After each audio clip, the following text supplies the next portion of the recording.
श्री राघवेंद्र स्वामी, जिन्हें मंत्रालय के पीठाधीश्वर के रूप में अत्यधिक श्रद्धा के साथ पूजा जाता है, इनका जीवन अद्वितीय चमत्कारों और आध्यात्मिक योगदानों से भरा हुआ है। उनका पूर्व जन्म और उनसे जुड़े विभिन्न अवतारों की चर्चा भारतीय धार्मिक ग्रंथों और पुराणों में पाई जाती है। उनका आध्यात्मिक सफर कई जीवनों में फैला हुआ है और हर जन्म में उन्होंने धर्म की रक्षा और समाज के कल्याण के लिए महान कार्य किए। आज उनकी आराधना महोत्सव के दिन उनके बारे में जानने की कोशिश करेंगे।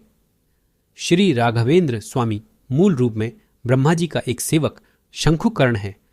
माता लक्ष्मी के कान से इनका जन्म हुआ। शंखुकर्ण विष्णु जी के परम भक्त और ब्रह्मलोक में ब्रह्मा जी का विशेष सेवक है। वे ब्रह्मा जी के निर्देशन में अनेक यज्ञों और अनुष्ठानों में भाग लेते थे। एक बार अपनी सेवाओं के दौरान उन्होंने किसी विशेष कारणवश ब्रह्मा जी के निर्देशों का उल्लंघन किया, जिसके परिणामस्वरूप उन्हें श्राप मिला कि वे पृथ्वी पर मानव रूप में असुर योनि में जन्म ले। यह श्राप वास्तव में उनके लिए एक आशीर्वाद बन गया, क्योंकि उनके विभिन्न अवतारों ने धर्म और भक्ति के मार्ग को उज्ज्वल किया।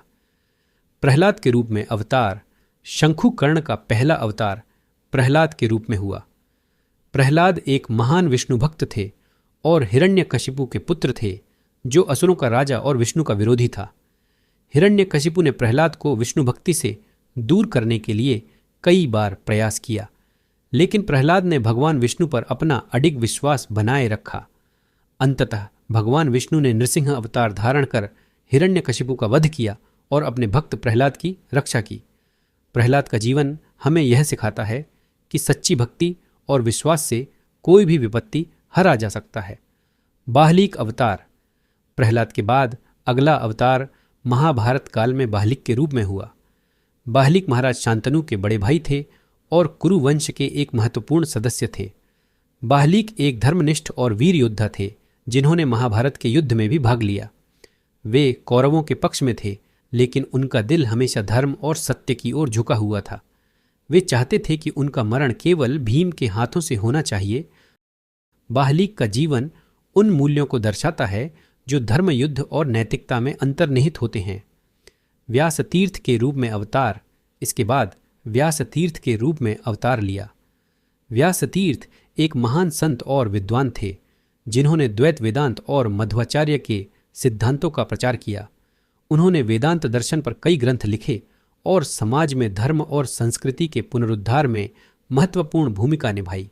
उन्होंने विजयनगर के राजा कृष्णदेवराय को कुह युग से बचाया था और व्यासराज की उपाधि भी मिली थी। वे कर्नाटक शास्त्रीय संगीत के पितामह पुरंदरदास और कनकदास के गुरु थे।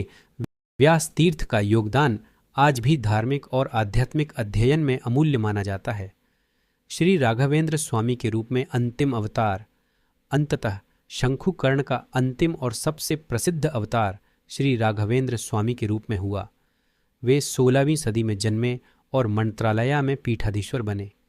श्री राघवेंद्र स्वामी ने द्वैत वेदांत और मध्वाचार्य के सिद्धांतों का पालन करते हुए समाज में धर्म और भक्ति का प्रचार किया। उनकी समाधि तमिलनाडु के मंत्रालया में स्थित है और वे जीवित समाधि लेने वाले महान संतों में से एक माने जाते हैं। उनकी समाधि आज भी लाखों श्रद्धालुओं के लिए आस्था और भक्ति का केंद्र है। श्री राघवेंद्र स्वामी का धर्म और भक्ति में योगदान। श्री राघवेंद्र स्वामी के जीवन का मुख्य उद्देश्य धर्म और भक्ति का प्रचार करना था। उन्होंने अपने उपदेशों के माध्यम से लोगों को धर्म के मार्ग पर चलने की प्रेरणा दी। उनके जीवन की कहानियाँ और चमत्कार आज भी लोगों के जीवन में आस्था और विश्वास को सुदृढ़ करते हैं। उनका जीवन हमें यह सिखाता है कि सच्ची भक्ति, सेवा और समर्पण से भगवान की कृपा प्राप्त की जा सकती है और हर विपत्ति का सामना किया जा सकता है। कर्म का सिद्धांत और जीवन के सबक। श्री राघवेंद्र स्वामी के विभिन्न अवतारों के माध्यम से हमें कर्म के सिद्धांत का महत्व समझ में आता है। चाहे वह प्रहलाद के रूप में विष्णु भक्ति हो, बाहलिक के रूप में धर्म युद्ध में नैतिकता, या व्यास तीर्थ और राघवेंद्र स्वामी के रूप में द्वैत सिद्धांत का प्रचार या धर्म और भक्ति का प्रचार, हर अवतार में उन्होंने यह सिद्ध किया कि कर्म और धर्म का पालन जीवन का सर्वोच्च उद्देश्य होना चाहिए। श्री राघवेंद्र स्वामी के जीवन और उनके विभिन्न अवतारों की कहानियाँ हमें धर्म, भक्ति और कर्म के मार्ग पर चलने की प्रेरणा देती हैं, जिससे हमें मोक्ष और भगवान की कृपा की प्राप्ति होती है। आज उनकी आराधना महोत्सव के दिन हम उन्हें कोटि कोटि प्रणाम करते हैं। आची